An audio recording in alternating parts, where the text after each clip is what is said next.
আপনি দেখে থাকবেন আমাদের কিন্তু আহ্বায়ক জনাব নাহিদ ইসলাম বলেছেন যে নাম প্রকাশ করা হবে। আমরা তাদের আসলে চরিত্রের শেষটা একটু দেখতে চাই, কারণ তারা যখন এখন বিপ্লবটাকে গণ অভ্যুত্থানটাকে ধারণ করে তাদের যেভাবে বোল্ডলি এক একটা সংস্কার করা দরকার ছিল, এক একটা সিদ্ধান্ত নেওয়ার কথা ছিল, যেভাবে আমরা প্রত্যেকটা জায়গায় যে অপকর্মগুলোর বিরুদ্ধে মানুষ রাস্তায় নেমেছিল সেগুলোর শেষ দেখতে চেয়েছিলাম, সেগুলো যখন আবার সামনে আসে তখন এই গাফিলতির দায় তাদেরকে কিন্তু নিতে হবে। তারা আমরা যদি তাদের জায়গা থেকে ওই রকম একদম স্ট্রিক্ট ভাবে আইন শৃঙ্খলা রক্ষার ক্ষেত্রে বলেন, বিচারের ক্ষেত্রে বলেন, পলিটিক্যাল যে ইন্টারফারেন্স এটার ক্ষেত্রে বলেন, এরকম প্রত্যেকটা ক্ষেত্রে, আমলাতন্ত্রের ক্ষেত্রে দেখেন, আমরা যদি তাদের ওই বোল্ড সিদ্ধান্তগুলো পেতাম হয়তো আমাদের এই অবস্থা দেখতে হতো না। আমি একটা কথা বলেছি যে আমরা হয়তো অভ্যুত্থান পরবর্তী সময়ে বেশ কিছু পুলিশের সদস্য কিংবা হচ্ছে অন্যান্য বাহিনীর সদস্য যারা জনগণের আইন শৃঙ্খলার সাথে সম্পৃক্ত, তাদের থেকে আমরা তুলনামূলক অনেক ক্ষেত্রেই ভালো ভালো আচরণ পাচ্ছি।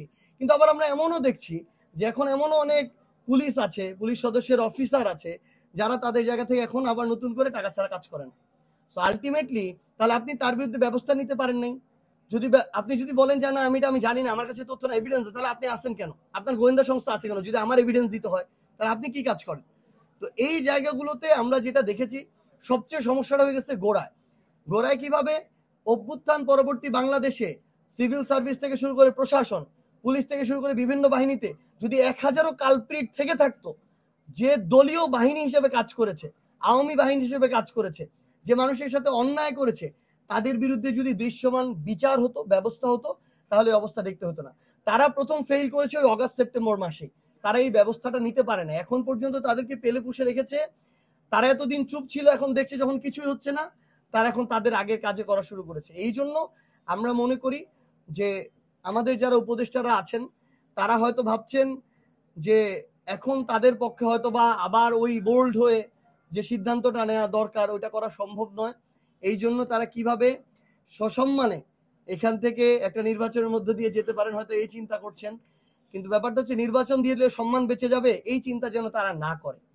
কারণ এত বড় একটা অভ্যুত্থানের দায়িত্ব, এত শহীদার রক্তের দায়িত্ব শুধু একটা নির্বাচন দিয়ে যদি তারা শেষ করে এক্সিট নিতে চায়, আমরা বলি বাংলাদেশের মানুষের কাছে তারা আর কোনোদিন আশ্রয় পাবে না। সো যেটুকু সময় আছে আমরা চাই তারা তাদের দায়িত্বটুকু সাহসিকতার সাথে পালন করুক।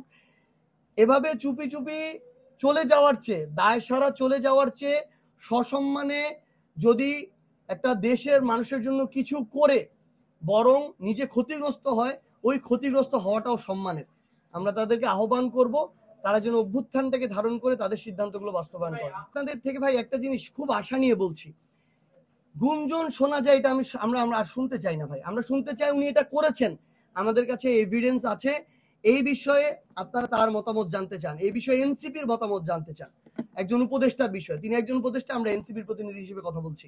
কিন্তু যখন আমরা গুঞ্জন না একদম সত্য শুনি যে ওয়াশিংটন ডিসিতে বসে থাকা 13,000 কিলোমিটার দূরে থাকা একটা লোকের সাথে বাংলাদেশের সকল মিডিয়া হাউস আমাদের কক্সবাজারে বৈঠক করায় দেয়, নাস্তা খাওয়ায় দেয়, তখন আর গুঞ্জনের কথা শুনলে ভাই আমাদের অপ্রস্তুত লাগে, বিব্রত লাগে আসলে।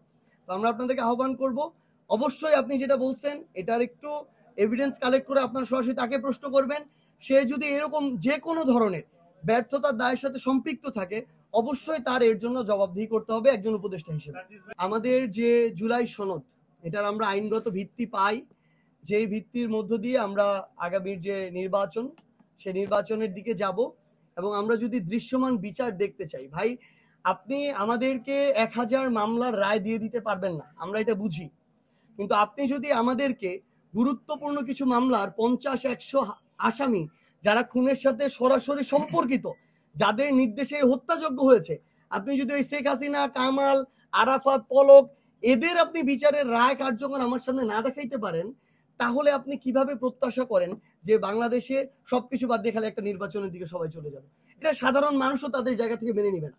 সো আমরা ওই অন্তত যে গুরুত্বপূর্ণ যে বিচারিক যে রায়গুলো আমরা সেগুলোর দিকে তাকিয়ে আছি, আমরা জুলাই সনদের বাস্তবায়নের দিকে তাকিয়ে আছি। আমরা মনে করি যে এগুলো যদি সরকার তার সময় গুছিয়ে নিতে পারে এবং যে রাজনৈতিক দলগুলো তারা যদি এক্ষেত্রে সহযোগিতা করে সামগ্রিকভাবে, তাহলে আমাদের মনে হয় যে ফেব্রুয়ারিতে নির্বাচন হতে কোনো বাধা থাকার কথা নয়। কিন্তু তার পূর্বে এই শর্তগুলো ইম্পর্টেন্ট। লাইনটা যেন এমন না হয়ে যায় যে ফেব্রুয়ারিতে নির্বাচন হতে কোনো বাধা থাকার কথা নয়, কারণ এই জিনিসগুলো খুবই রিলেটেড এবং খুবই ইম্পর্টেন্ট। কিছুদিন আগে এরকম একটা ঘটনা ফেস করেছি। একজন যুব দলের কর্মী, সে একজনকে ফোন ধরতে বলল, তারপরে বললো যে ভাই ভিডিও শুরু করেন, ভিডিও শুরু করেন। এরপরে এসে আমাকে বললো ভাই আপনার সাথে তো একজন আওয়ামী লীগের লোক দেখতেছে। আমি বললাম কই, বের করে দেন। পরে বললো ঠিক আছে খুঁজে আনতেছি। আনতে গিয়ে সে আর নাই। একটু পরে বললো ভাই উনি মনে হয় চলে গেছে। তো এই যে এইটা যেন ভাই না হয় আপনাদের জায়গা থেকে, আমরা আশা করব আপনারা যথেষ্ট প্রফেশনাল, আপনার বিভাগীয় শহরে কাজ করেন, যে বলার জন্য বলা বা একটা মানুষকে বিব্রত করার জন্য বলা। আমরা প্রত্যাশা করব যদি এটা হয়, আমি আমার এখানে বিভাগীয় সাংগঠনিক সম্পাদক আছেন যিনি ফ্যাসিস্ট বিরোধী লড়াইয়ের এক যুগের দীর্ঘ সময় ধরে ওনার এই লড়াই, আপনারা প্রয়োজন হলে সরাসরি ওনার নাম্বার নেবেন, আপনারা এভিডেন্স আমাদেরকে যদি আজকে দেন আমরা কালকের মধ্যে ব্যবস্থা নেব। আমার সাথে আপনার শেখ হাসিনার ছবি দেখছেন না? এটা ছবি তো সত্য। আমি 2019-এর ডাকসু নির্বাচনে নির্বাচিত হয়েছি। ডাকসু নির্বাচনে যে নির্বাচিত হয়েছিল যারা, তাদেরকে ডেকে নেওয়া হয়েছে, ডেকে নিয়ে তাদেরকে সংবর্ধনা দেওয়া হয়েছে। সেখানে আক্তার হোসেনও ছিল, সেখানে নুরুল হক নূরও ছিল।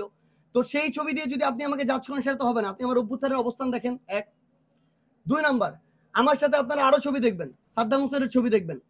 আমি আমার জেলা সংগঠনের যে কোনো প্রোগ্রামে বিতর্কে চ্যাম্পিয়ন হতাম, ক্রিকেট খেলে man of the match, man of the tournament হতাম। এই দুইটা আমি ভালো পারি, সোজা বাংলা কথা। তো ওই ছবিটা দেখায় যদি কেউ এটাকে ফ্রেমিং করে যে এই লোকটা এখানকার দোষর ছিল, এটা আমি মনে করি অপ্রাসঙ্গিক। আপনি আমাকে জাস্ট কয়েকটা জিনিস দেখাবেন, আমার একদম ক্রাইটেরিয়া ভাই স্পষ্ট। এক, জুলাই অভ্যুত্থানে জুলাইয়ের বিরোধী অবস্থান ছিল কিনা, থাকলে সে আমার এখানে থাকার কোনো সুযোগ নাই। যদি কেউ ভুলক্রমে আসে আমরা যথাযথ ব্যবস্থা যত দ্রুত সময়ের মধ্যে নিব। 2, যদি রানিং কোনো পোস্টেড কেউ থাকে আমরা তাকে নিব না, একদম ক্লিয়ার। তৃতীয়ত, বিভিন্ন অপকর্মের সাথে জড়িত কারো যদি আমাদের কাছে এভিডেন্স আসে, প্রথম কথা ভাই যেটা বললেন, আমরা দেখার সময় ভালো দেখেই নেই, কিন্তু পদ পাওয়ার পরে অনেকে এই পদের ইয়াটা সামলাইতে পারে না, ক্ষমতার অপব্যবহার করে ফেলে, আছে মানুষ। তো তখন আমাদের কাছে যদি এরকম তথ্য প্রমাণ আমাদের নেতাকর্মীদের মাধ্যমে আসে, আপনাদের মাধ্যমে আসে, যদি এরকম আসে আমরা আমাদের জায়গা থেকে সর্বোচ্চ যেটা ব্যবস্থা নেয় ওই ব্যবস্থাটাই নিব। এখন পর্যন্ত আমাদের যতটুকু বুঝ, এই বুঝের জায়গা থেকে মনে হয় নাই যে প্রধান উপদেষ্টা পরবর্তীতে আবার কোনো রাজনৈতিক দলের সাথে রাজনীতি করতে চান, এটা আমাদের মনে হয় না। কিন্তু আমরা এটাও তাকে বলতে চাই, উপদেষ্টা পরিষদ দেখে মানুষের আশা জাগ্রত হয় নাই, প্রধান উপদেষ্টাকে দেখে মানুষের আশা সঞ্চার হয়েছিল। মানুষ এই অন্তর্বর্তীকালীন সরকারের উপর আস্থা রেখেছিল। সো বাকিদের সাথে তার দায়িত্বের তুলনা করলে হবে না, তার দায়িত্ব অনেক বেশি, এবং তার দায়িত্ব নির্বাচন দিয়ে চলে যাওয়ার মধ্যে সীমাবদ্ধ না। এটা একজন উপদেষ্টা চিন্তা করতে পারে, প্রধান উপদেষ্টা কোনোদিনও চিন্তা করতে পারে না। তো আমরা তাকে আহ্বান করব, তিনি একটা স্টেটমেন্ট এসেছিল অনাকাঙ্ক্ষিত, তারপরে প্রেস কর্মকর্তারা বললো এটা ভুলভাবে উপস্থাপন করা হয়েছে, আমরা সেটার দিকে যাচ্ছি না। কিন্তু আমরা এইটুকু বলি, এই বাংলাদেশে যে কোনো ফর্মে আওয়ামী লীগ রাজনীতি করার কোনো সুযোগ নাই। আওয়ামী লীগের রাজনৈতিক কার্যক্রম নিষিদ্ধ হয়েছে।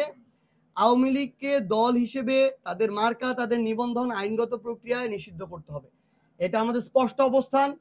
বাংলাদেশে অভ্যুত্থান পরবর্তী বাংলাদেশে আবার যদি এই প্রাসঙ্গিকতা কেউ আনার চেষ্টা করে, আমরা ধরেই নিব অভ্যুত্থানের সময় তার বিরোধী অবস্থান ছিল, হয়তো গোপনে ছিল, এখন সে সেটা প্রকাশ করছে, এবং বাংলাদেশের ছাত্র জনতা এটার বিপক্ষে তাদের যেটা অবস্থান এটা পূর্বের মতো আবার দেখাবে।